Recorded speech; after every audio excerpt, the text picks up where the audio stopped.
다윗은 여호와가 나의 목자시니 내가 부족함이 없다고 고백했습니다. 그러나 다윗은 우리처럼 부족함이 많은 인생을 살았습니다. 어려서는 많은 형들 사이에서 아버지의 인정을 받지 못해 홀로 광야에서 양을 쳤고, 사울로부터 도망다니면서는 춥고 배고프고 제대로 잠도 못 자고 두려움에 떨며 항상 긴장하며 살아야 했을 것입니다. 이런 인생을 살았던 다윗이 어떻게 자신이 부족함이 없다고 고백하는 것일까요? 다윗이 부족함이 없다고 한 것은 단순히 물질적 환경만을 의미하는 것이 아니었습니다. 하나님이 죽음의 위험에서 그를 건져주셨으며 위기의 순간에 낙심하지 않게 지켜주셨고, 하나님이 이루실 미래를 약속해 주셨고, 또한 낙담했을 때는 필요한 사람들을 보내 위로해 주셨습니다. 즉 어려움과 고통 가운데도 하나님이 직접 그에게 용기와 믿음을 허락해 주셨던 것입니다. 예수님은 자신이 참된 목자라고 말씀하셨습니다. 지금 예수님은 우리 목자가 되셔서 그를 믿는 모든 자들에게 필요한 것들을 공급하고 계십니다. 낙심한 자들에게는 용기를 주시고, 믿음이 없는 자에게는 믿음을 주시고, 미래가 불안한 자에게는 하나님 나라의 소망을 주심으로 우리에게 모든 필요한 것들을 주셔서 부족함이 없게 하십니다. 예수님이 목자가 되셔서 우리에게 공급해 주시는 이 놀라운 은혜를 이 말씀을 통해 기억해야 할 것입니다.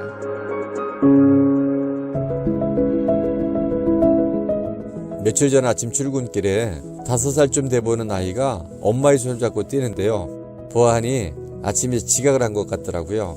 근데 재밌는 것은 보통 아이들이 지각을 하면 얼굴이 긴장하거나 매우 힘들어야 되는데 이 아이는 얼굴이 너무나 해맑은 거예요. 이유가 뭘까 하고 봤더니 그 엄마의 얼굴이 매우 편안하더라고요. 저는 그때 상황은 매우 안 좋았지만 그 엄마의 평안한 얼굴을 보면서 비록 지각은 했더라도 엄마의 손을 잡고 뛰는 그 아이가 왜 편안했을까? 왜 그 아이 얼굴이 그렇게 해맑았을까를 생각하면서 성경 시편 23편의 저자인 다윗의 얼굴이 떠올랐습니다. 우리가 잘 아는 것처럼 시편 23편은 다윗의 인생에서 가장 힘들고 위기의 순간에 이 시편이 쓰여졌다고 하죠. 근데 그는 1절에서 이런 고백을 합니다. 여호와는 나의 목자시니 내게 부족함이 없으리로다.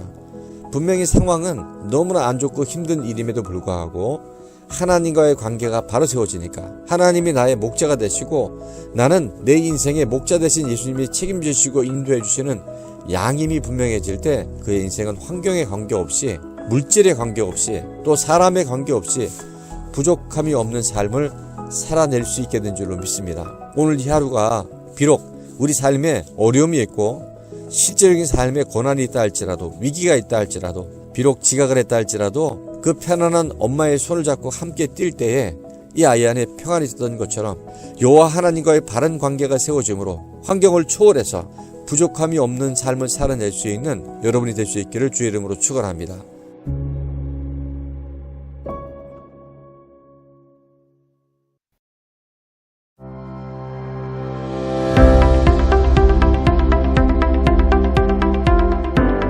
시편 23편은 성경에서 가장 아름답고 또 저희에게 가장 잘 알려진 시편입니다. 여호와는 나의 목자시니 내게 부족함이 없으리로다.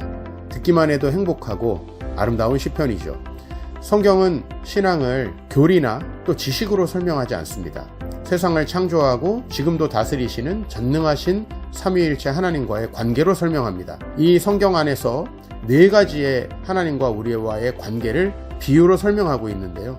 왕과 백성입니다. 우리를 다스리시고 통치하시고 지켜주시는 왕. 또 남편과 아내입니다. 아내를 끝까지 신실하게 사랑하는 남편이죠. 바로 호세아서에서 볼 수 있어요.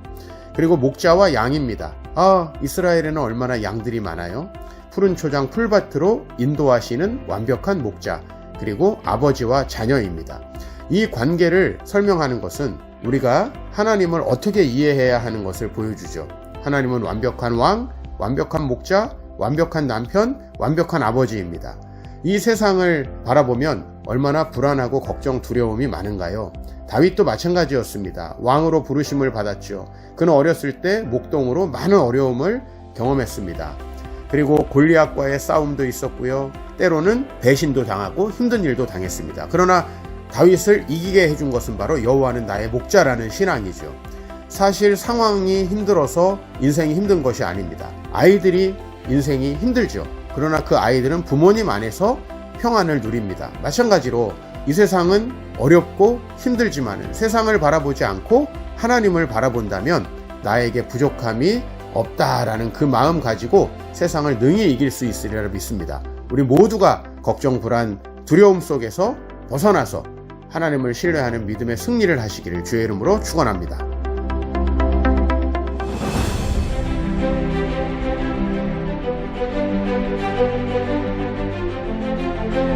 창세기부터 요한계시록까지 성경 66권에는 읽기만 해도 위로가 되고 큰 힘이 되는 말씀들이 가득합니다. 내가 어디로 가든지 너를 지키며 너를 떠나지 아니하리라. 두려워하지 말라. 내가 너를 구속하였고 내가 너를 지명하여 불렀나니 너는 내 것이라. 그러므로 우리는 알 수 있습니다. 하나님은 단지 말로만 우리를 위로하시고 약속하시는 분이 아니라 말씀하신 약속을 실제로 이루실 능력이 있으신 분이라는 사실을 알 수 있습니다. 그런데 이해할 수 없는 것은 그 하나님의 약속이 우리 두 손에 있음에도 불구하고 우리는 늘 두렵고 불안하고 염려와 걱정으로 가득하다는 사실입니다. 도대체 무엇이 잘못된 것입니까?